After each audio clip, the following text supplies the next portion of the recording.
Socialist channel Nepal. दर्शकवृन्द नमस्कार। समसामयिक संवादमा म यहाँहरूलाई स्वागत गर्दछु। विनोद कुमार विश्वकर्मा। आजको अतिथि हुनुहुन्छ जनता समाजवादी पार्टी नेपालका अध्यक्ष माननीय उपेन्द्र यादवज्यू। आज देशको निर्वाचन प्रणाली अर्थात् इलेक्टोरल सिस्टमको बारेमा माननीय उपेन्द्र यादवज्यूकै शब्दमा विश्लेषण गर्ने प्रयास गर्नेछु। अध्यक्षज्यू नमस्कार। नमस्कार। सर्वप्रथम यहाँलाई धेरै धेरै स्वागत गर्दछु सोशलिस्ट च्यानल नेपालमा। धन्यवाद।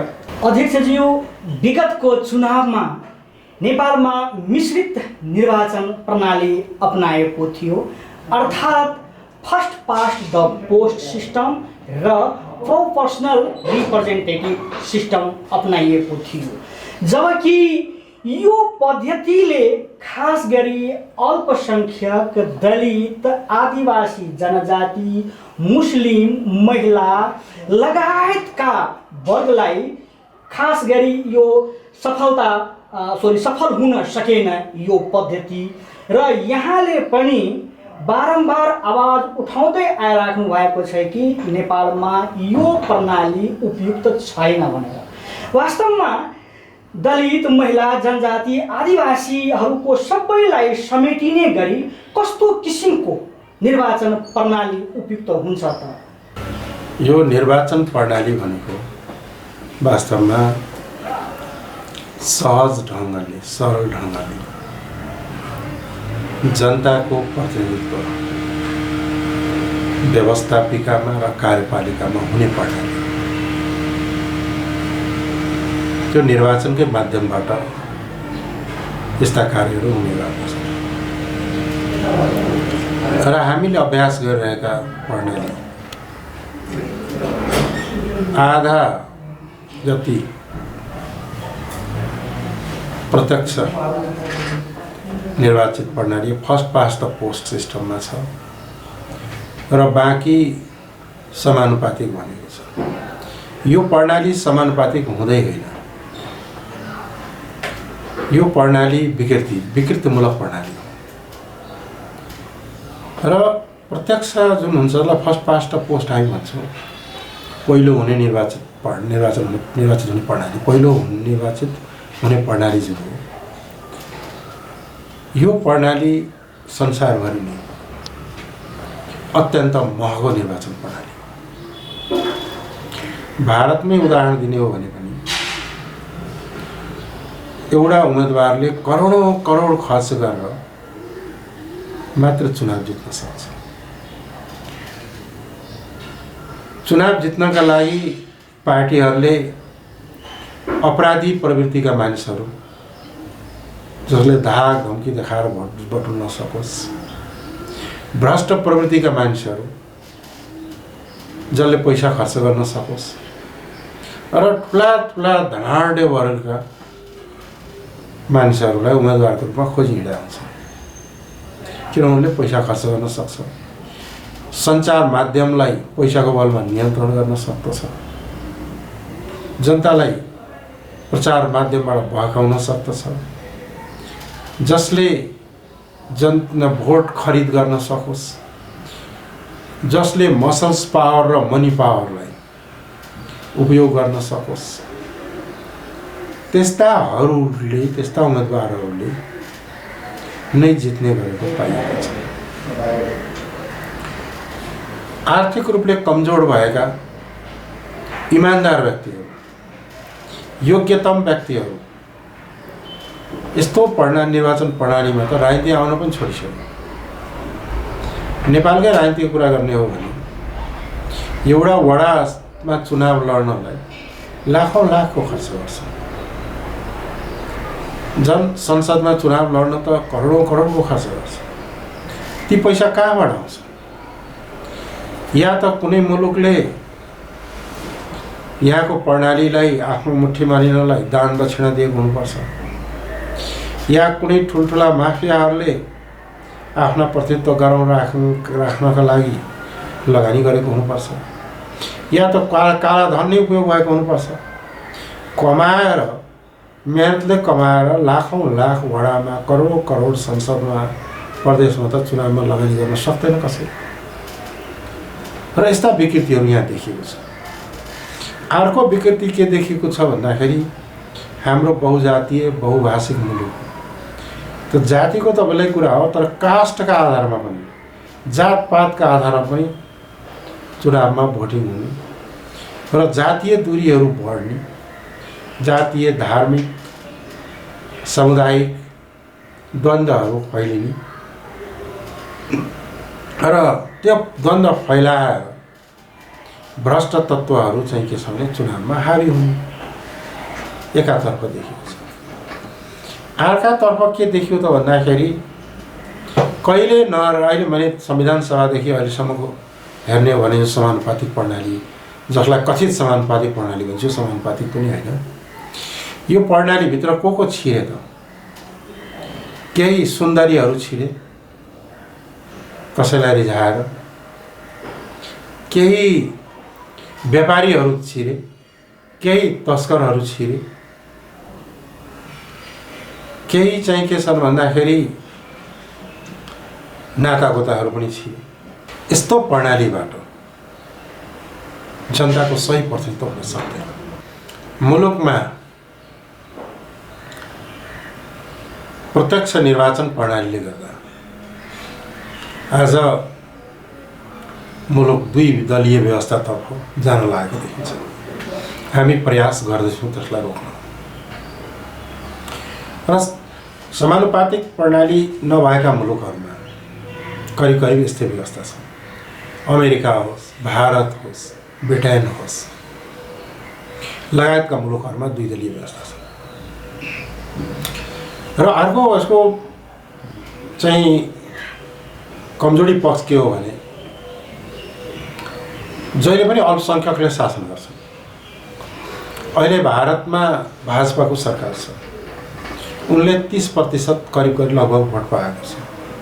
30%ले शासन गर्ने, 70% विपक्षमा रहने। अहिले नेकपाको पनि हालत त्यस्तै हो। बहुमत जनताले मत त दिएको होइन, तर गणितीय बहुमतमा बढी मत भएको कारणले शासन चल्छ। त्यस कारणले यो बहुमतको आधारमा अल्पमतको शासन प्रणाली पनि हो यसो। त्यस कारणले यस्तो प्रणालीको विकल्पमा हाम्रो जस्तो कमजोर अर्थतन्त्र भएका मुलुक, बहुभाषिक बहुसांस्कृतिक भएका मुलुकहरू, हाम्रो जस्ता मुलुकले यो निर्वाचन प्रणाली तान्न सक्दैन। यो निर्वाचन प्रणालीले लोकतन्त्र पनि टिक्दैन र आम जनताले, गरिब गुर्जुवाले त अभ्यास गर्न पनि पाउँदैन। यो निर्वाचन प्रणाली यस्तो हुनुपर्छ जहाँ एउटा ठेला चलाउने, रिक्सा चलाउने, हलो जोत्ने, कुल्ली कवारीको काम गर्ने, मजदुरको काम गर्नेहरू पनि निर्वाचित भएर देशको प्रधानमन्त्री बन्न सकोस्। आर्थिक अभावले ऊ प्रतिनिधित्वबाट वञ्चित हुनु नपरोस्। चुनाव यति महँगो बनाउनु हुँदैन। त्यसैले यो विकृतिमूलक निर्वाचन प्रणाली हाम्रो नेपालमा भएको छ। यसमा परिवर्तन गर्नुपर्छ। परिवर्तन गर्दाखेरि के हो त भन्दाखेरि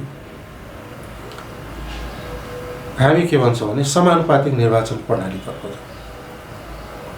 जनताले जुन दललाई, जुन पार्टीलाई जति प्रतिशत भोट दिन्छन् त्यति प्रतिशत सिट उनले पाउने हो दलीय व्यवस्थामा।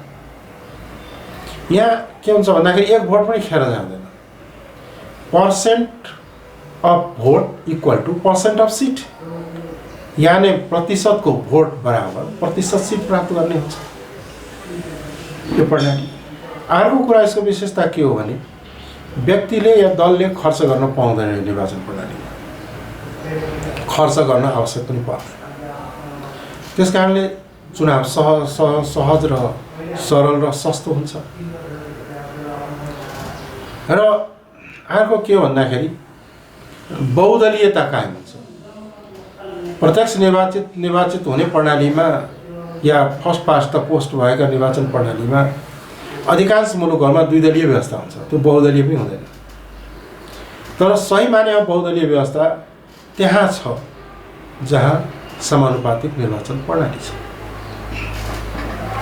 जुन दलले जति प्रतिशत भोट पाउँछ त्यति प्रतिशत सिट पाउँछ। त्यहाँ त एक भोट पनि खेर जाँदैन। कुनै दलले 1% मात्रै भोट पायो भने पनि उसको संसदमा 1% प्रतिनिधित्व हुन्छ। 5% पाउनेले 5% पाउँछ, 20% 50% पाउनेले 50% पाउँछ, 20%ले 20% पाउँछ। यसरी हेर्दाखेरि के हो त भन्दाखेरि वास्तवमा बहुदलीय व्यवस्थालाई निरन्तरता र अभ्यास गर्नका लागि समानुपातिक निर्वाचन प्रणाली अन्यको तुलनामा उपयुक्त छ।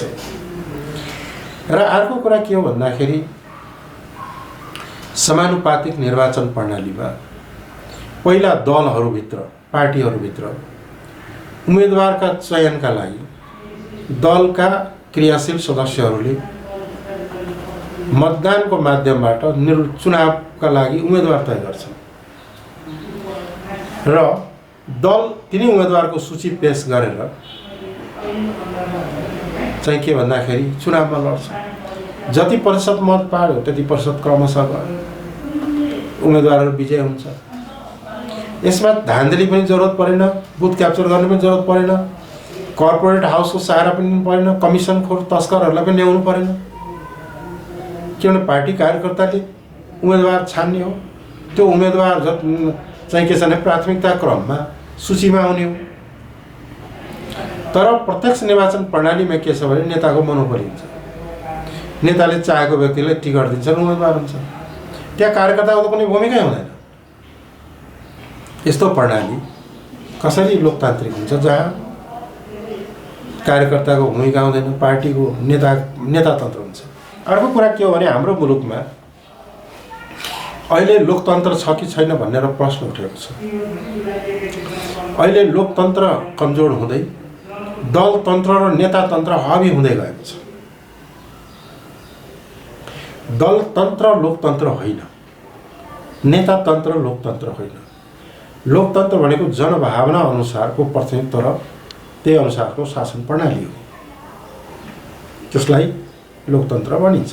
तर नेपालमा अहिले लोकतन्त्रबाट दलतन्त्रतिर नेतातन्त्रतिर गइरहेको छ। नेपाल जस्तो बहुभाषिक, बहुजातीय, बहुधार्मिक, बहुसांस्कृतिक र बहुराष्ट्रिय मुलुकमा शक्तिशाली एउटा दुईटा दलले प्रत्यक्ष निर्वाचन प्रणालीमा सफलता पाउन सक्छन्। त्यसले विविधतालाई सम्बोधन गर्न सक्दैन। यदि विविधतालाई सम्बोधन भएन भने विभिन्न समुदायका मानिसहरू, विभिन्न राष्ट्रियताका मानिसहरू, विभिन्न राष्ट्रहरू अवहेलित, उपेक्षित र विभेदमा पर्न जान्छ। तर समानुपातिक निर्वाचन प्रणालीमा उसले आफ्नो दल बनाउँछ। 2% भोट पायो भने 2% बराबरको सिट त उसले पाउँछ। उनले त्यसमा चाहिँ के हुन्छ भन्दाखेरि बढी विविधताको प्रतिनिधित्व हुन्छ। र यस्तो प्रणालीमा चाहिँ के हुन्छ भने एकदलीय तानाशाही पनि सम्भावना न्यून रहन्छ। मिलिजुली दलहरूले सरकार बनाउँछन् र चलाउँछन्।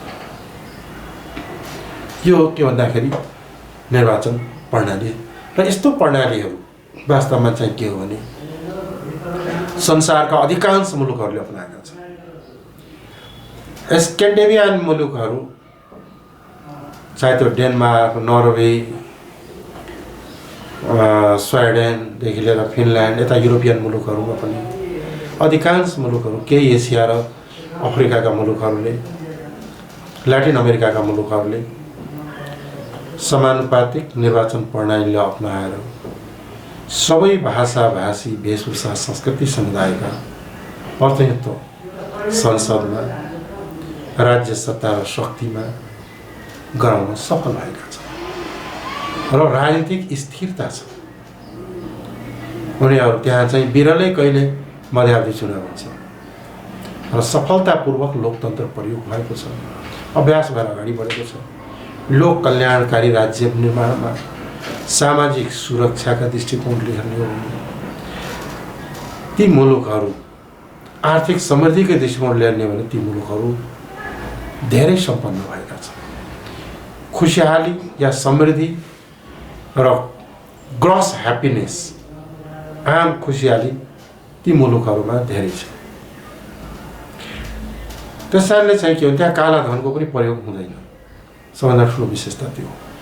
जनतामा काम गर्ने, पार्टीमा काम गर्ने सही नेतृत्वहरू सरकारमा पुग्छन् र सही निर्णय लिएर कार्यान्वयन गर्छन्। त्यस कारणले कुनै पनि मुलुकको लोकतन्त्रका लागि निर्वाचन प्रणाली पनि अत्यन्त महत्त्वपूर्ण हुन्छ। निर्वाचन प्रणाली महँगो हो भने जनता कोही भोट हाल्ने पनि हुन्छ, नहाले पनि हुन्छ, त्यहाँभन्दा बाहेक कुनै अर्थ नहुँदैन। अब अमेरिकामा एकपटक चुनाव भएपछि जनताले भोट हाल्न सक्यो, तर त्यहाँका सबै समुदायको प्रतिनिधित्व पनि भइराखेको हुँदैन। तर समानुपातिक निर्वाचन प्रणालीले जनताको जनमतलाई दह्रो गरी प्रतिनिधित्व गर्छ संसदमा, सरकार। र उपेक्षित महसुस गरेका समुदायहरूले पनि आफ्नो दल खोलेर आफ्नो दल स्थापना गरेर चुनाव भाग लिन सक्छ। किनभने त्यहाँ त एक भोट पनि खेर जाँदैन, प्रतिनिधित्व हुने गर्दछ। अब त्यहाँ कसैले भन्ने गर्छन् कि नेता र निर्वाचन क्षेत्रको सम्बन्ध हुँदैन, पुरै देशै त्यहाँ निर्वाचन क्षेत्र हुन्छ र पार्टी नै जनताको प्रतिनिधित्व गर्ने हो। दलीय व्यवस्था भनेको के हो? दलीय व्यवस्थामा व्यक्ति व्यवस्था त होइन नि, दलले प्रतिनिधित्व गर्छ र दलले आफ्नो उम्मेदवार अगाडि नै दिइसकेको हुन्छ।